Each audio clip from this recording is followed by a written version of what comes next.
धन दौलत बंगला गाड़ी से हमें सुविधाएं तो मिल सकती हैं, लेकिन मन की शांति और सुख नहीं मिल सकता। बीती बातों को भूलकर भविष्य की चिंता किए बिना आज में जीना चाहिए और जो मिला है उसी में खुश रहना चाहिए, क्योंकि मन की संतुष्टि से बड़ा कोई धन नहीं है। हर छोटी बड़ी चीज के लिए ईश्वर और अपने आसपास के लोगों के प्रति कृतज्ञ रहना चाहिए। नमस्कार दोस्तों, हमारी आज की कहानी का शीर्षक है सच्चा सुख कहाँ है। बहुत समय पहले की बात है। एक धनी व्यापारी था जो जीवन की हर भौतिक सुविधा से संपन्न था। बड़े बड़े बंगले, नौकर चाकर, गाड़ियाँ, सब कुछ था उसके पास। फिर भी उसके मन में एक सवाल बार बार उठता था, सच्चा सुख क्या है और मैं इतना सब कुछ होते हुए भी बेचैन क्यों हूँ। उसने अनेक पंडितों, विद्वानों से पूछा, लेकिन कोई उत्तर उसे संतुष्ट नहीं कर पाया। एक दिन किसी ने उसे बताया कि दूर हिमालय में एक महात्मा रहते हैं जो सच्चा ज्ञान देते हैं। व्यापारी ने लंबी यात्रा की और कई कठिनाइयों के बाद उस महात्मा तक पहुंचा।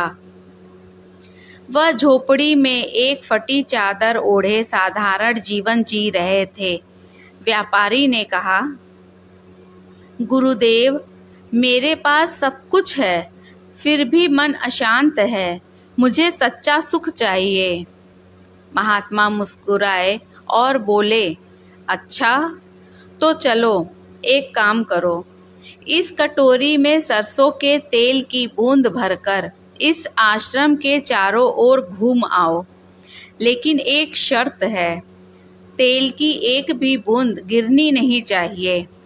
व्यापारी को यह काम आसान लगा।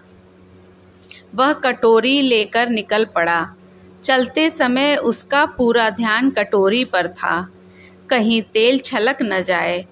जब वह वापस आया तो महात्मा ने पूछा, क्या तुमने झील के पास की सुंदर कमल की झील देखी? नहीं महाराज, मैं तो तेल पर ध्यान दे रहा था। क्या तुमने बगीचे के खिले फूलों की खुशबू ली? नहीं, मैंने ध्यान नहीं दिया।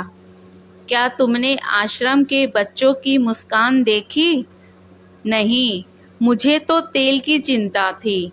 महात्मा ने मुस्कुराकर कहा, बिल्कुल ऐसे ही तुम अपने जीवन में धन, प्रतिष्ठा और जिम्मेदारियों की कटोरी लेकर घूम रहे हो, इस डर में कि कहीं कुछ खो न जाए।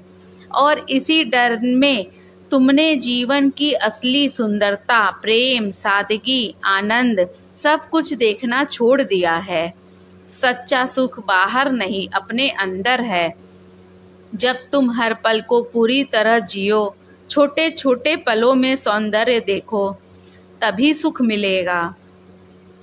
उस दिन के बाद व्यापारी ने अपने जीवन का तरीका बदल दिया। वह अब दौलत के पीछे भागने की बजाय हर दिन को एक आभार की भावना से जीने लगा। उसके चेहरे पर स्थायी मुस्कान आ गई, क्योंकि अब वह जान चुका था सच्चा सुख क्या है। कहानी से सीख, सच्चा सुख भौतिक वस्तुओं में नहीं, अपने विचारों और जीवन जीने के ढंग में है। जो व्यक्ति हर पल को ध्यान पूर्वक जीता है, वही जीवन की सच्ची मिठास चखता है। बाहर की दौड़ हमें थका देती है, लेकिन भीतर की शांति हमें भर देती है। यह थी हमारी आज की कहानी। अगर आपको हमारी कहानी पसंद आई हो तो हमारे चैनल को लाइक, सब्सक्राइब जरूर कर दीजिएगा। नमस्कार।